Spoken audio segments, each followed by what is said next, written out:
Yo, what's up everyone? Welcome back to the channel, and today I'm going to show you how to dispute errors on your credit report through Credit Karma. Let's get straight into the video. First off, I'm going to show you how to identify errors on your credit reports, and you can do that by reviewing your credit reports on Credit Karma to first identify errors or inaccuracies, and then you want to check for errors in your personal information such as your name, your address, your social security number, in case you made any mistakes there.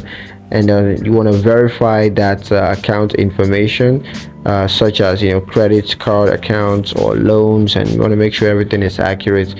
Just identify where the error comes from first. And here's how to dispute errors through Credit Karma. So first thing you want to do is to log into your Credit Karma account, and then click the credit reports tab, and then select the error that you want to dispute, and then click the dispute button. And then you got to provide a reason for disputing the error, and just submit the dispute to the credit bureau, and they're gonna take care of that for you. Now, there are a couple of things to note about Credit Karma's dispute process.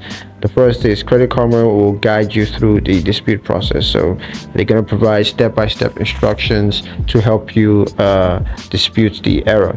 Of course, the second is Credit Karma will submit the disputes to the credit bureau on your behalf, of course. So they're going to take care of that once you submit the dispute claim.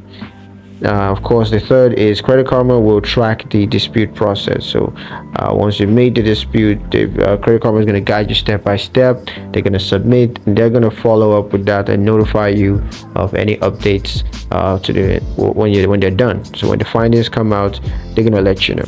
So a couple of tips I got for you guys when it comes to using this service. The first, of course, is to gather supporting documents. So you want to make sure that you gather supporting documents such as receipts or bank statements to support your dispute. The second, of course, is to be clear and concise in your dispute reasons. So you got to be clear and concise in your dispute reasons to ensure that the credit bureau understands what exactly your dispute claim is. The third, of course, is to follow up on your dispute. So make sure you follow up on your disputes to make sure that it's being processed accordingly.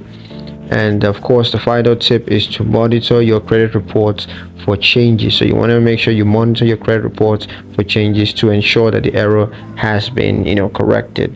So yeah, that's pretty much it for the video, guys. Hope you liked it. Hope you found it useful. If you did, like the video, comment down below, let me know what you thought. Share the video with your friends, and subscribe to the channel if you haven't done so already. And I will catch you guys in the next one. Peace.